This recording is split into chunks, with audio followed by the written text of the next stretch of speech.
What's up everyone, Full Animix here. Now, I was just on Mal recently and I kind of noticed something, and I don't think anyone has really seen or talked about this, but if you go on my anime list, you will see that there is a recommended section, and they're basically recommendations for shows that are like other shows. And I decided to check it out, and then I saw something that made me question if this is video worthy. Let's just listen to this. The main characters share similar stories in which you become extremely invested in. Now, this could be a variety of different shows, but to spoil it, if you like Darling in the Franxx, then you'll like Cyberpunk Edgerunners. And just like that, content decided to slap me in the face. Ladies and gentlemen, without further ado, without more procrastinating, we are going to look through some of the funniest anime recommendations that this site has to offer. Holy shit. Now, a lot of the stuff seems to be new anime, so it's going to be a little bit difficult to try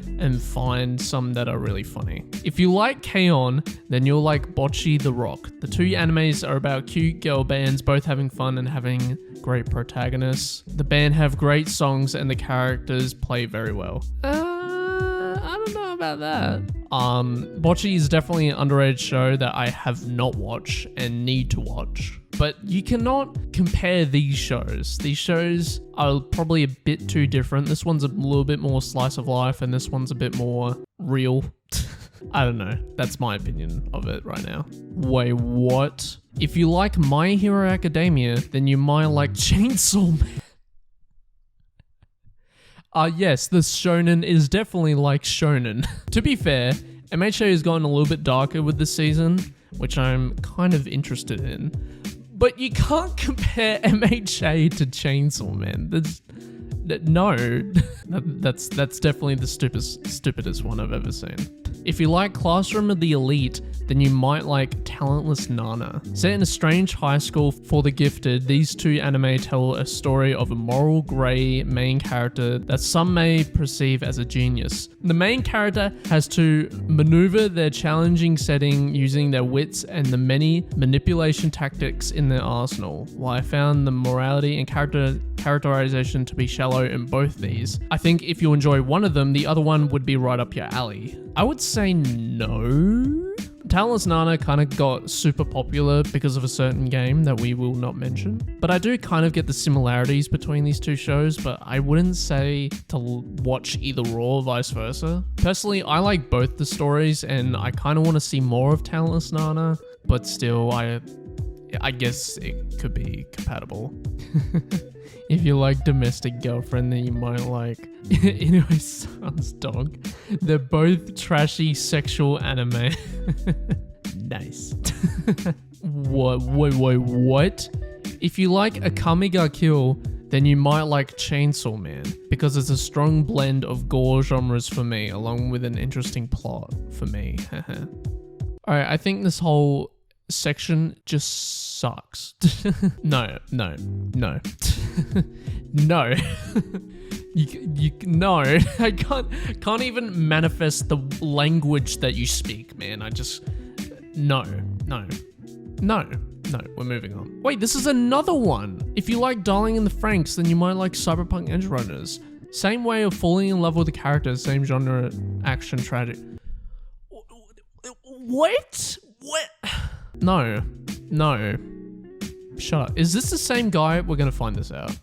Is this the same guy? It's not. This is a different guy. Wow. Here's another one. If you like Akame ga Kill, then you might like Cyberpunk Edgerunners. Even though Akame ga Kill and Cyberpunk Edgerunners are presented very different settings, they have very similar stories in some aspects and remind me of each other a lot. The only thing that are even considerably similar to each other is that both the MCs die. That's pretty much it. This is why this sucks, alright? You can't compare shows if they only have one aspect. Can you actually have a conversation of someone saying, if you like Akame ga Kill, then you'll like Cyberpunk Edgerunners? Which, I mean, yes, you could probably make your case, but it's like saying, if you like Cyberpunk Edgerunners, then you might like Akame ga Kill. Do you see how that doesn't make sense? I don't know about that one, but your opinion. If you like a silent voice, then you might like Horimiya. Both are deep, coming-of-age stories where the character heal over time. They address isolation, social anxiety, and feeling different or unworthy. Characters find personal connections over time and their place in the world. A silent voice addresses bullying, redemption, and discrimination against disabilities in depth. If you like one, you'll like the other. No. But Horimiya is still a really good show.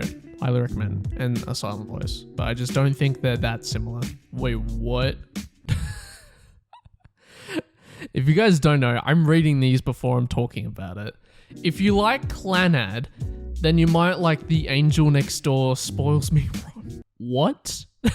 Just after watching the first episode of this anime, I got the feeling this anime heavily represents the future of Clannad. Both main girls in both anime are quite similar. They're caring. Okay. Both guys similar as well, with one useless guy friend. Both guys are lazy, have lazy lifestyles and unhealthy routine. High school based romance drama where the girl is caring and the guy is a lazy bum. Did you finish Clannad? No. No. No. I'm sorry. No. You can't compare Clannad to a generic rom-com that isn't even finished. No, we're moving on from this. This guy has immediately lost all faith in me. If I ever see your name again, I am just gonna ignore you. If you liked Astra Lost in Space, then you might like Summertime Rendering. Both Astra and Summertime Rendering have thriller and suspenseful vibes based on mystery. They both can be a series you'd like to binge watch. This is actually the first recommendation that I would agree with.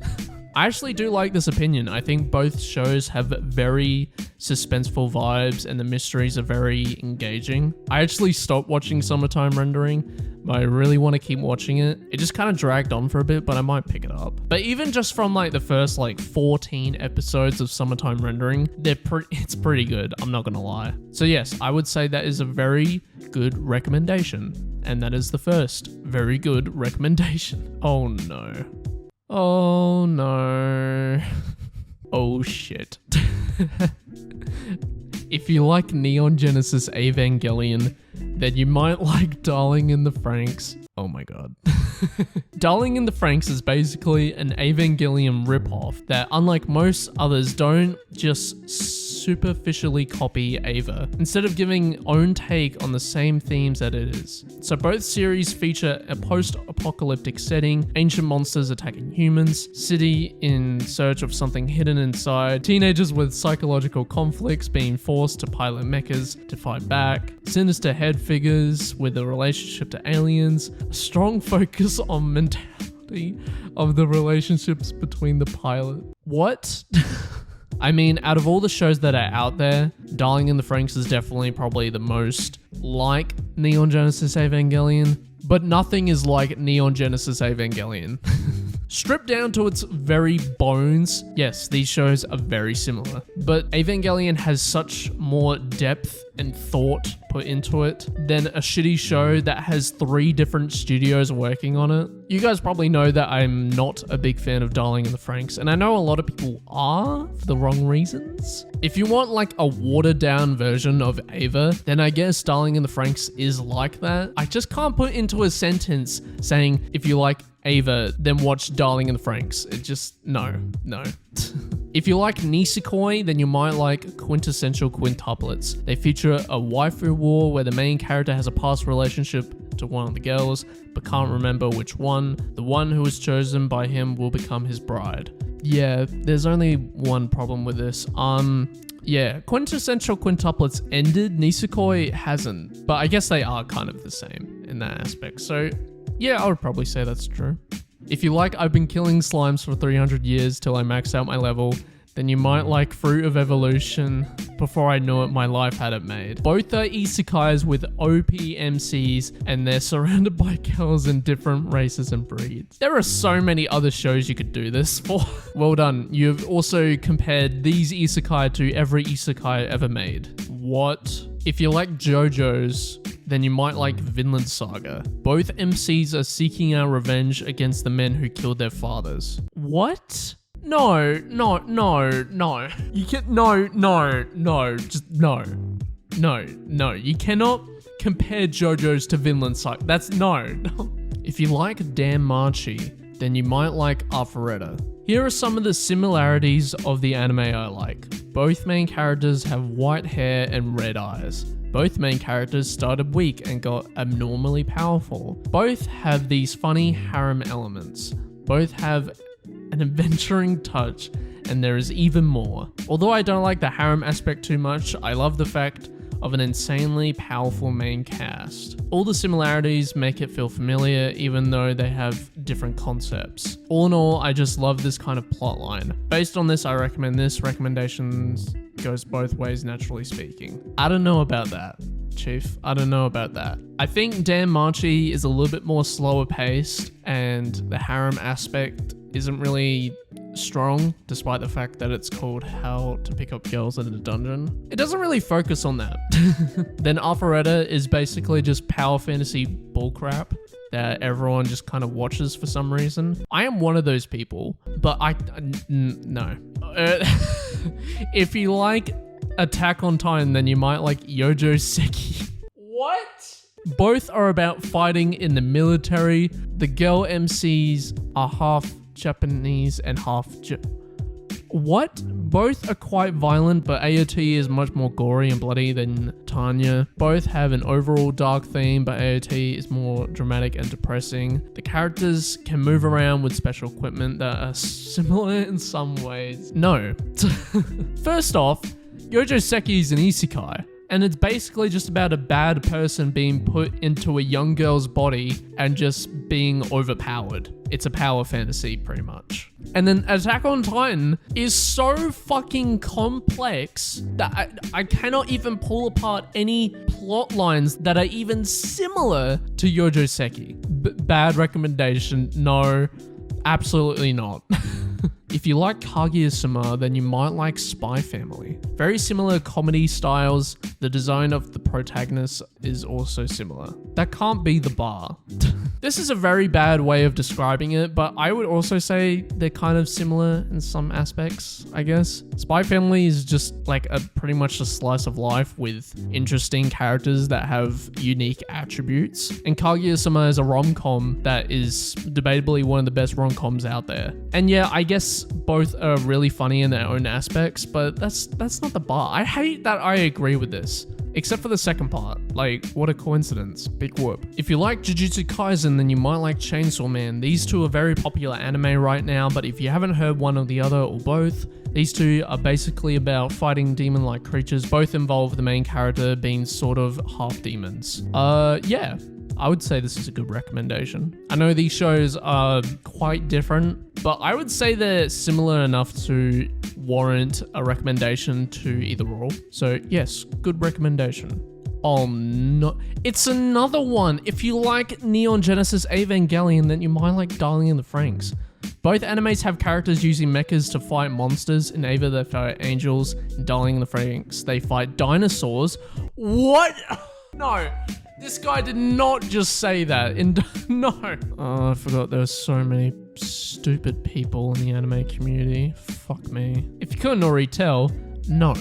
No, I talked about it, but no. If you like Overlord, then you might like I Don't Want to Get Hurt, so I Max Out My Defense. Very OP main character, similar and even better in my opinion. What are you on? No. These shows could not be any fucking different. The only thing they have in common is that they're both isekais. Alright, that is it. Alright, Overlord is so much more fucking darker and just overall better than Defense. Defense is so fucking moe, it puts K-On! In its own tier, man. Like, no. Especially with Overlord Season 4. God damn, man. Jesus Christ, that shit was fucking dark as hell. It's official. This is the stupidest recommendation. Alright, nothing can get any worse than that. That's That's just so bad. All right, I hope you guys enjoyed this as much as I did. JK, this was fucking painful. Definitely some interesting ones. I won't lie about that. But yeah, thank you guys for watching this video. If you want to see more, let me know and I will consider it. But yeah, thank you guys for watching and I'll talk to you guys later.